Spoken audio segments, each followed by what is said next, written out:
Moms. Moms of any age children. Moms particularly of toddlers. Moms even more so of babies, newborn babies, and moms-to-be. Grandmothers or aunts and cousins and neighbors and whoever would maybe be buying baby shower gifts. You need to listen to this episode. I am getting ready to introduce to you and do an interview with the author. Her name is Sarah Farrell Johnson, and her brand new book is called Mama, Your Worth is Not Measured in Ounces. And I cannot tell you how much I am in love with the name of that book. It is so true, and you might be tempted to think that it's a book about nursing. And it is not a book about nursing. We do briefly talk about it. We have very different stories in that regard, but a lot of common bonds. And that's what's genius about what she has done here with this. Because as a mother, you will relate and you will find yourself in the pages, in the words of her story. Though her story may be different than yours and it may be different than mine. As a mother, you will find yourself on those pages. And she really is a life coach. And she talks to you and talks to us today in this interview about life coaching skills, about working through things that we don't hear a lot about in a lot of other sources for brand new moms. Enough so that I'm going to be using some of her things in my practice as a coach and personally. And so I am tickled pink. I have been looking forward to this and I have been waiting on this. And I cannot wait to introduce to you my new friend, Sarah Farrell Johnson. And we are going to do a book review kind of style episode today. And first, let me tell you this. She lives in the Poconos in Pennsylvania. She is a wife. She has a bachelor's degree in education, a master's degree in education. She is a school teacher. She teaches French. She speaks French fluently. She is a mother of 2 children that are very young. She wrote this book last year in the middle of a pandemic with a brand new baby as a school teacher. Like, that in and of itself is incredible. I can't imagine. So I'm excited for you to meet her, to hear our interview. Keep in mind, we are doing this long distance, so I'm still learning about how that all works. And there are life events that just happen. My closing bell of the stock market goes off, and that's okay. Part of being mom is not missing a beat, and you just keep on rolling with it. So it's real and it's raw. We talk about true things that have really happened in our lives. I really believe that anybody can find value in what we do today because there's a lot of life coaching that happens in this episode. Let me take a quick break and give you the introduction to this podcast, and we will go straight into the interview. Welcome to the Uplift Effect podcast. This is Jill, and I am the host and owner of the Uplift Effect Coaching and Consulting. I transform moms and children from chaos to calm. That is my calling. It is what I love doing. And you are going to hear evidence of the 2 things that bring me to this podcast. First, and probably most importantly, I am a mother of 4 children. And while they are not all tiny anymore, I have 3 teenagers at home, which, oh my goodness, and I have 1 young adult that is in college. But the other thing is, I come to this with a background as a grief and trauma therapist and have spent years helping families in crisis. And if you're wondering about the V formation, the birds, the logo, head on back to the very first episode. It's a very cool story. It is well worth a listen, and it will help this all make much more sense. I am on social media, Facebook and Instagram. You can find me there. I also have a YouTube channel. Maybe that's how you're listening. But if you would like more information and how to work with me more directly to transform your chaos to calm, you can DM me through those avenues. Thank you so much for listening to the Uplift Effect podcast.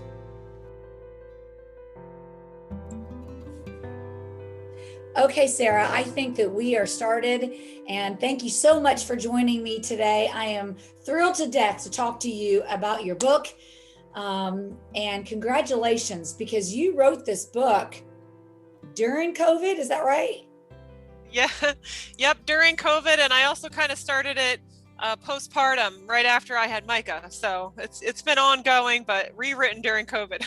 Yes. So that is super impressive to have two children, one of which is a newborn baby in the middle of COVID. And oh, by the way, you're a teacher, and teachers have not had it easy during COVID, and to write a book Yes, thank you so much. in the midst of all that. So, okay, let's just jump right in. What I um, want to do is I've got sections that I have just kind of highlighted that I have resonated with, and I think that my listeners would resonate with. Some of them are not going to be people, obviously, that have just had babies. There's so much. That's what I love about what you've done with your book, is that I haven't just had a baby, and this resonates with me. I have teenagers, Yeah. and it resonates with me. Oh, Okay. wonderful. Yes. So I love the fact that you say in here that you were greatly impacted by the heartbreak and grief and stress and self-battering that you read again and again, and you saw in posts in Facebook groups with moms. I so resonate with the self-battering and seeing the amount of moms who are in crisis over this suddenly being in parenting. Tell Mhm. me about what that was like when you began to see moms write in Facebook groups about their struggle with breastfeeding. And by the way, you probably should just give me an introduction. Let's start with that. How about that? You can give me an introduction of how this came to be. Some of that I realize is from this that you saw happening with other women, but also your own experience. Right. Yeah. So I finally realized I wasn't alone at some point, and I turned to Facebook. But my problem was that I had low supply, and I know there's a lot of women who can relate to low supply and the insanity that you put into trying to make more milk and produce to feed your child. It's just such a primal instinct, and you feel like such a failure when you can't do that. And it's funny because before I wrote the book, I would tell you that that was my problem. You know, my problem was low supply, but it's not. And once you start digging deeper, you start to realize like there's so many other perspectives to look at yourself with. And you know, it's like a root cause warrior is what someone told me the one time. And if you really dig at the root cause of what your problem is, your problem isn't your problem. Your problem is other problems and the way that you look at your problem.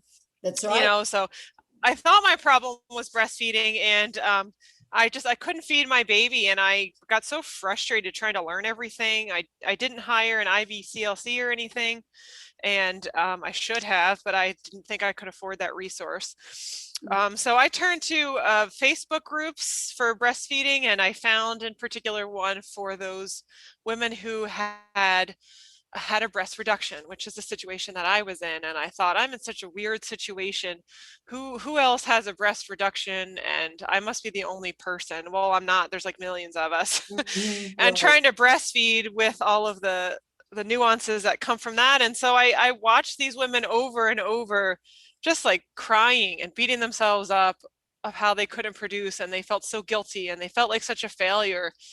And I identified with that a lot, you know. And so when I wrote the book, I like originally my first thought was I'm writing this for them because there's no other books out there for breastfeeding after reduction moms with this special type of guilt. And then as I started writing more and more, I realized like this is really for any parent. You know, like there's so many different situations that someone might be beating themselves up about. Absolutely. And the 10 Serenity tools can really apply to any parenting situation.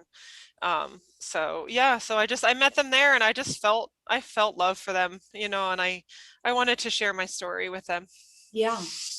Well, first of all, your title is one of the very first things that caught my attention.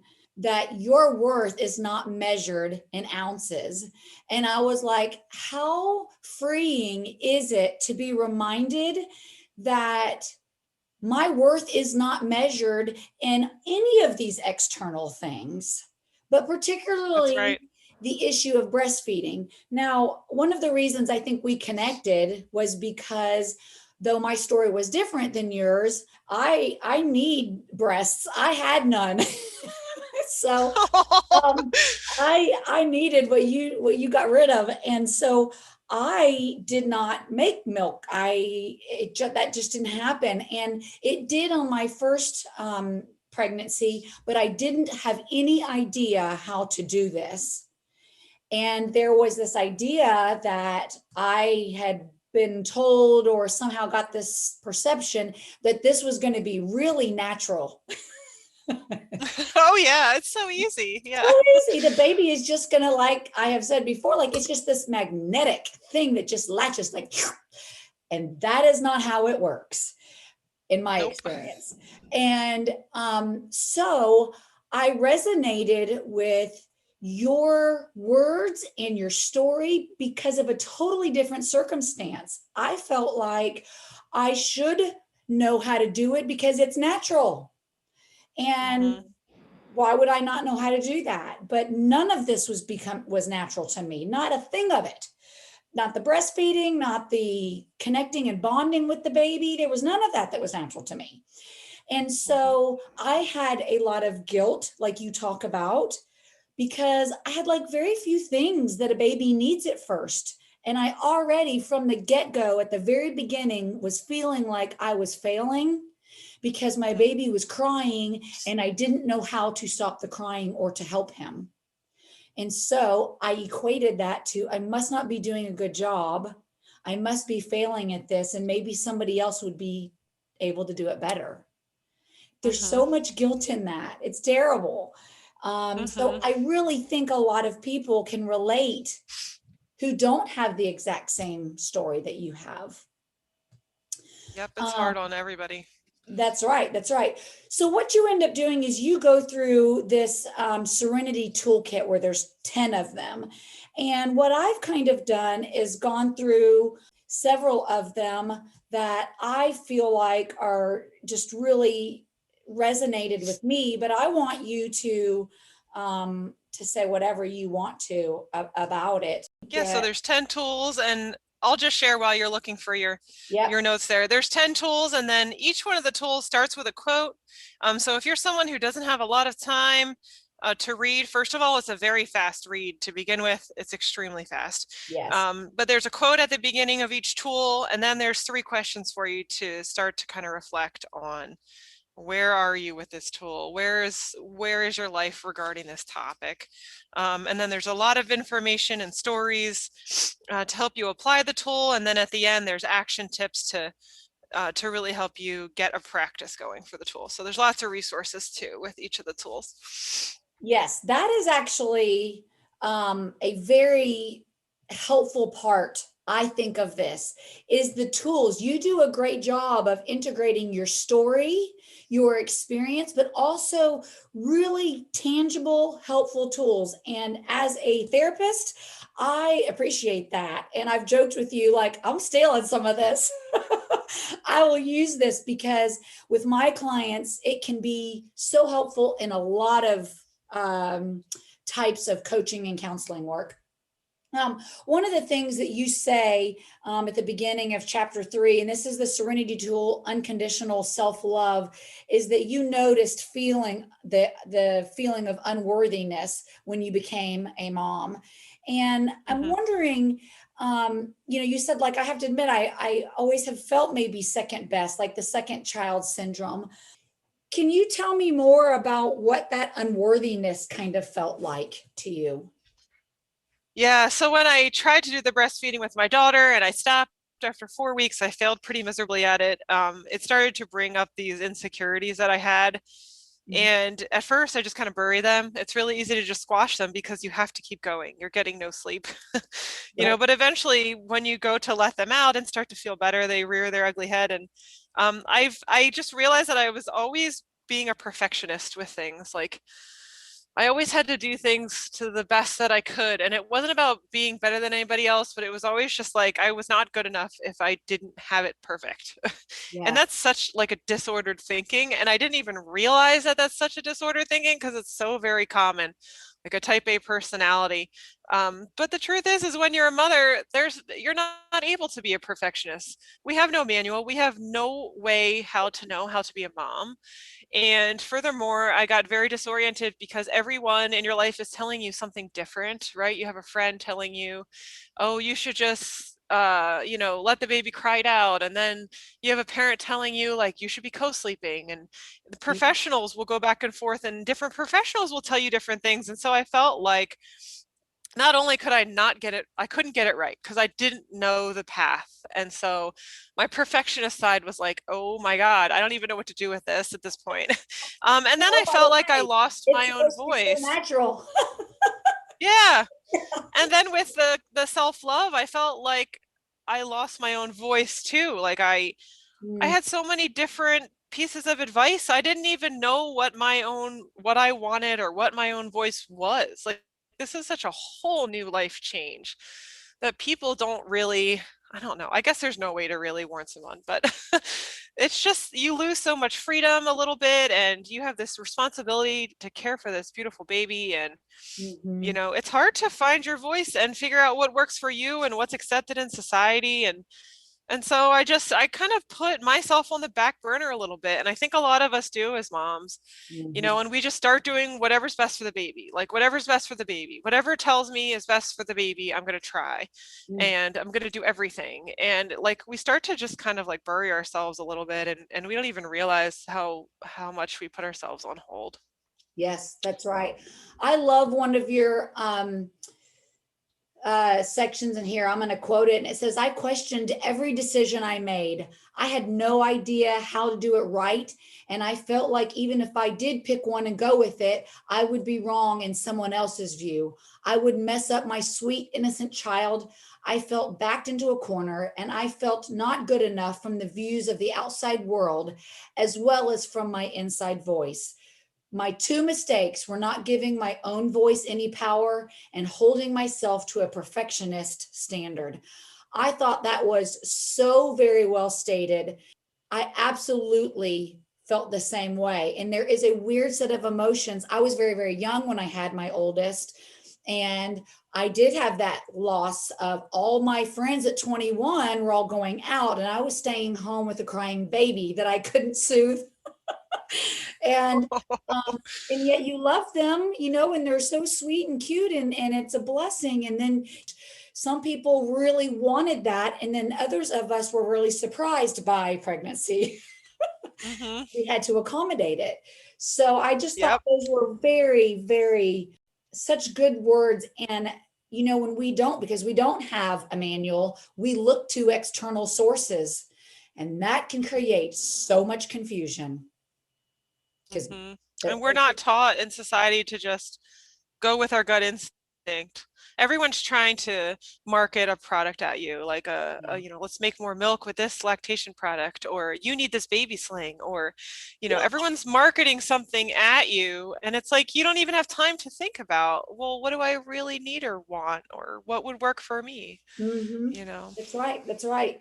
Well, I love your line. Don't worry, you are not broken. And this is not about Nope. fixing you. That is a very freeing sentence right there. Okay, so let's go on. Serenity tool number 2 is visualization. This talks about confidence. Psychologically speaking, I use this so very much in work that I do with clients, and kind of helping you find your confidence, reclaim confidence, but maybe find confidence that you actually never had in the first place.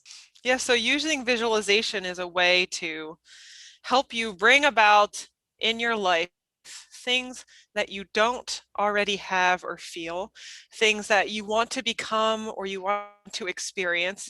And essentially, it's working with your subconscious mind to bring them to you now through the visualization and to feel the feeling of it now. And even though your conscious brain knows that you're kind of making this up, your subconscious brain, we know in research, knows no time boundaries. And so when you have that visualization, you're feeling it and you're experiencing it, and you're actually connecting neurons in your brain, and you're setting yourself up with the neural pathways that you just connected to head toward that goal then. And it's like building up stamina, so that when you go to apply it in your real life, it's like you've already practiced it. That's right. It's kind of like the idea of going on a job interview and thinking through all of the potential questions that they might ask you, and having practiced getting those words out of your mouth, and even talking to ourselves in the car. Like, you need a groove in your brain for that conversation, because you maybe never had it before. Yeah, so it's really good preparation for things, and it helps you just feel relaxed in the moment, which is such a big stress relief. As a mom, we have so much stress, or as a parent in general. There's so much stress, and it helps us refocus and reorient ourselves. Yes, that's right. I think that reorient word is very good. It also reminds me of grounding. You know, it's very grounding. And that is super helpful when people are fighting through anxiety. Okay, so the next one, number 3, happens to be chapter 5, and it's committing to your goals. And one of the things that I really like about this is you talk about, how does writing help? The type of counseling and coaching that I do is really based a lot on writing. There is a lot of evidence that shows that we actually need to get things out of our body and into another space. Like for artists, maybe that's doing art and painting and drawing or whatever. And for people, that might just be words. Even if you're not good at that, you think, getting it out and literally getting it into a different place on a piece of paper, so that you're not having to keep track of what you think, what you feel, and all of the emotions. Your brain is exhausted from all of that. Writing can be so helpful, and it's not about it being written just a certain way, but it's about getting it released out of your body and into another form.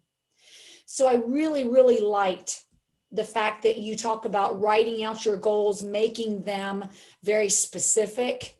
Yeah, there's just it's a very specific thing that I give breastfeeding moms or pumping moms to help them figure out exactly what their goal is and how they're going to get there. There's a worksheet online on my webpage to help you too. And just, we know that writing it down proves success. I have a quote from Mark Murphy in Forbes magazine that people who vividly describe or picture their goals, they're writing them, they're doing their art with them. Like you said, they're getting it out. They are 1.2 to 1.4 times more likely to successfully accomplish that goal. And I think it moves us from, there's 2 modes, right? So there's like a consuming mode and there's a creating mode that we all have. So if sometimes we're sitting on YouTube or we're sitting on Facebook, or we're just like scrolling and we're just like consuming, and it's like, it's kind of interesting, but it's also kind of like an addiction. And then there's a creative mode where it's like, it's time to process some of these things that we've consumed.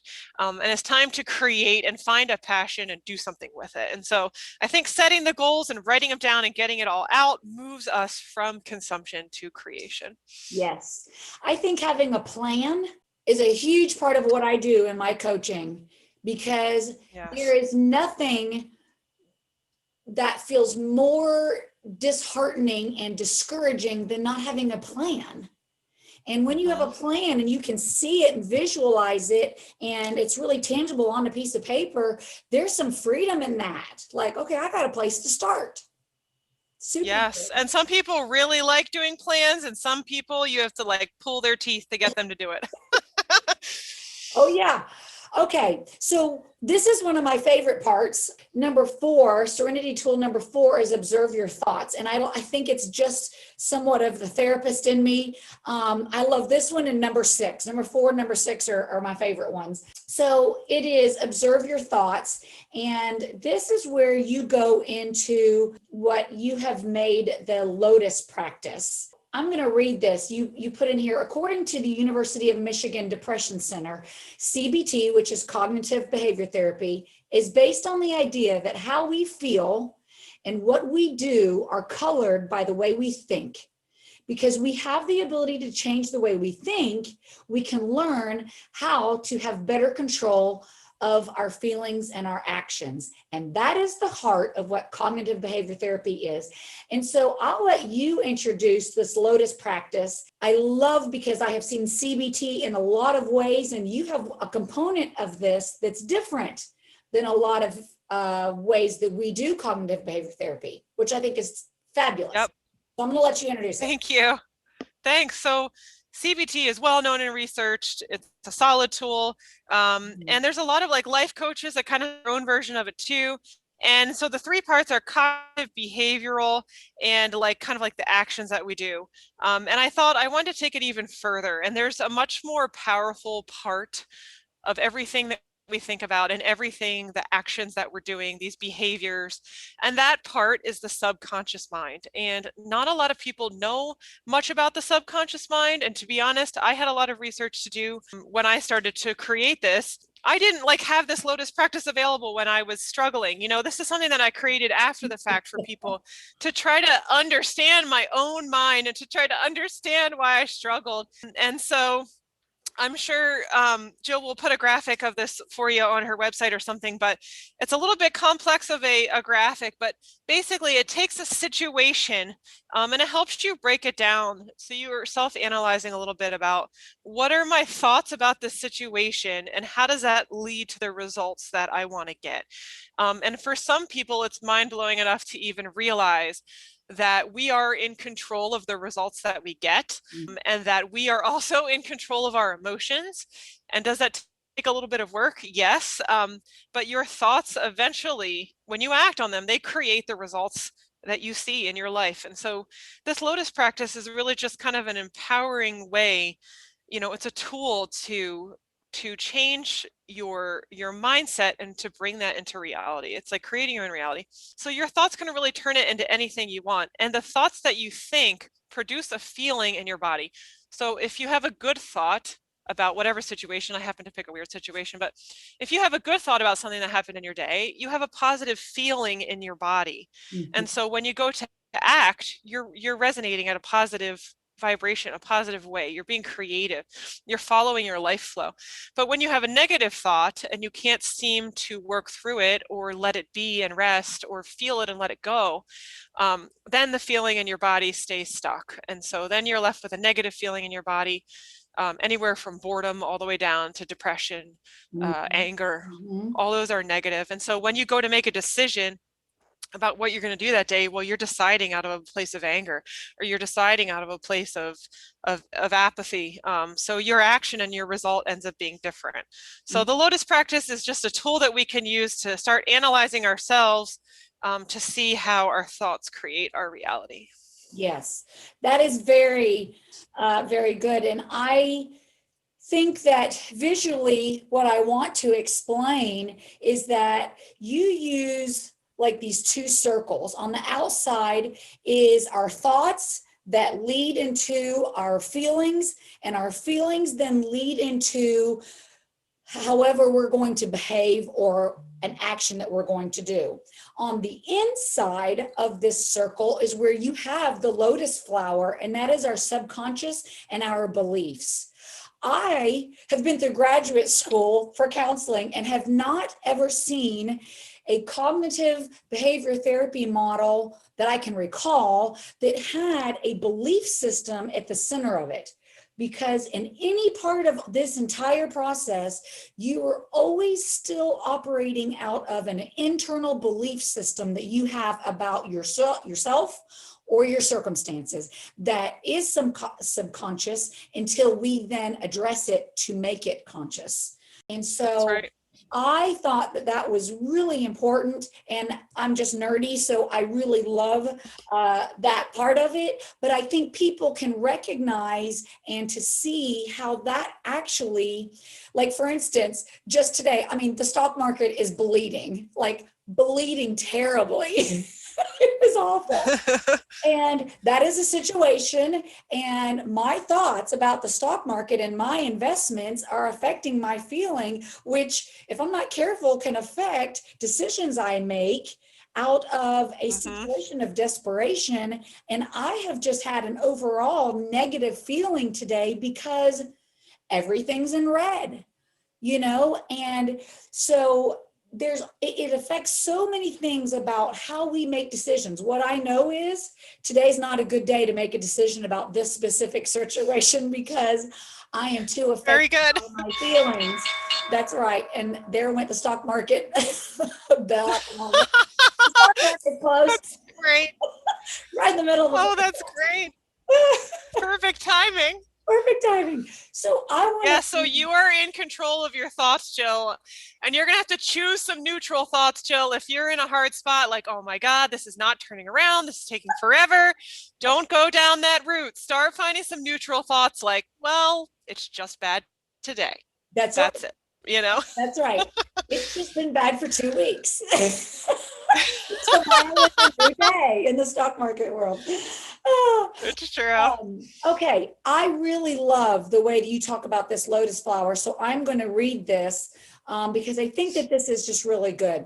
And you say the lotus is a flower that is rooted and grows out of the mud. It is surrounded by water and pushes its way through until it finds the sunlight. It opens its petals one by one and becomes a gorgeous work of art. Like the lotus, we too have mud. So true. Obstacles and suffering. We are not bound to be stuck. With nourishment from wisdom and practice, we grow and open little by little. In the same manner that a person appreciates the beauty of each petal as it opens, we too must appreciate all the little things we make towards our growth. The lotus offers us so much to consider. And I love the visualization of that. I had sent you the other day this picture that says, may I live like the lotus, as at ease in muddy water. So true as a mom. So true. Isn't it? So true. And there's so many there's the muddy water of momhood, and then there's the muddy water of your work if you happen to work outside the home, and then there's muddy water of finances and marriage, and oh my goodness. Yes. Oh yes. And having a baby changes every single one of those things. And yet there's joy, and I am who I am now because of my 4 children. It has changed every aspect of how I do life. Okay, just so that you do not miss out on this interview, I am breaking this up into a part 1 and part 2. I hope the idea and the words and the picture in your mind of a lotus flower sitting gracefully, beautifully, one petal opened up at a time on top of muddy water resonates with you. I know it resonates with me. Life is muddy. And one petal at a time, we can open ourselves up to this beautiful journey of mothering. And so I'm going to end this today so that I can give you the rest next Monday and you get a lot more life coaching from Sarah Farrell Johnson and her book, Mama, Your Worth is Not Measured in Ounces. I also want to remind you to be sure to check out the show notes because all of the links to interact with Sarah and to get her book on Amazon will all be posted there for you. Do not wait on that. It is going to be well worth your investment. Okay, have a fantastic week, and thanks for listening to the Uplift Effect podcast.